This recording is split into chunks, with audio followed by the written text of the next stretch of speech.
भारतीय सेना में जैसे ही सेवा में दक्षता हासिल करेंगे जवान, नए नियम के मुताबिक अग्निवीर योजना से जुड़े 75% प्रशिक्षित अग्निवीरों को घर भेजने से नुकसान होगा। ये कहना है नौसेना और वायुसेना का। नमस्कार, मैं हूं दिव्यांशु सिंह और वन इंडिया के साथ आप जुड़ चुके हैं। अब से कुछ साल पहले ही केंद्र सरकार सेना में जवानों की भर्ती के लिए विदेशियों की तर्ज पर एक नई योजना लेकर आई थी। सरकार का मकसद भले ही सही रहा हो, लेकिन सेना से रिटायर हुए ऑफिसर से लेकर युवा तक ने इस नई भर्ती प्रणाली का विरोध किया था। कई ऐसे राज्य भी हैं जहां की सरकार लॉ एंड ऑर्डर तक को मेंटेन नहीं कर पाई और भारतीय रेलवे से लेकर स्थानीय परिवहन विभाग को नुकसान उठाना पड़ा था। खूब खबर चली, लेकिन सरकार ने इस योजना को सफलतापूर्वक लॉन्च कर दिया।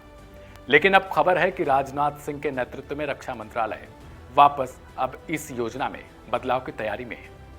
सूत्रों के मुताबिक नए नियम में 50% तक जवानों को स्थायी यानी परमानेंट करने की फिराक में है। ऐसे में अगर इस तरीके का बदलाव होता है तो इससे क्या फर्क पड़ेगा? क्या फैसला सही होगा? क्या इस फैसले के लागू होने से नए जवान, नए युवा जो सेना में जाने की सोच रखते हैं, उनके लिए कोई फर्क पड़ेगा? 50% स्थायी सैनिकों का अर्थ क्या है? बहुत सटीक सवाल है कि अगर 50% अग्निवीर योजना के जवानों को स्थायी कर दिया जाएगा तो ये ठीक पुरानी व्यवस्था की तरह यानी कि परमानेंट हो जाएंगे और फिर जैसे ही जो सुविधाएं सेना की पुरानी व्यवस्था में मिल रही थी, वही सारी चीजें इनकी भी मिलनी स्टार्ट हो जाएंगी। इससे इनकी नौकरी जो 4 साल बाद समाप्त हो जाती है, वो नहीं होगी। आखिर क्यों दोबारा से इस पर विचार करने लगी सरकार? वाजिब सवाल है ये कि जो सरकार पहले से साफ कर चुकी थी कि जो उसने फैसला लिया है वो सही है और सटीक है, फिर वापस इस योजना पर विचार क्यों करने लगी? इसका जवाब है, सूत्रों के अनुसार योजना में सुधार को लेकर अनेक सुझाव सेनाओं की ओर से मिले हैं, खासकर नौसेना और वायुसेना का। इनका कहना है कि 4 साल में 75% प्रशिक्षित अग्निवीरों को घर भेजने से उसे नुकसान है।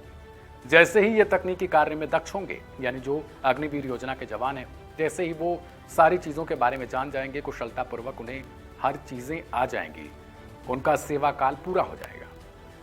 नौसेना और वायुसेना में ज़्यादातर सैनिक तकनीकी कार्य करते हैं। थल सेना में भी काफ़ी शाखाओं में जवानों को तकनीकी कार्य करना होता है। सूत्रों ने कहा कि सुझाव पर विचार किया जा रहा है। अब तक कैसे हो रही थी भर्ती और क्या है नियम?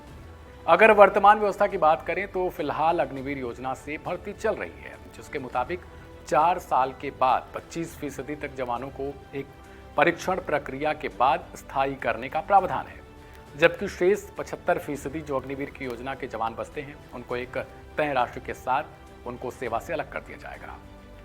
थल, जल और नभ तीनों सेना यही प्रक्रिया अपनाती है। तीनों सेनाओं में अग्निवीरों के पहले बैच आ चुके हैं।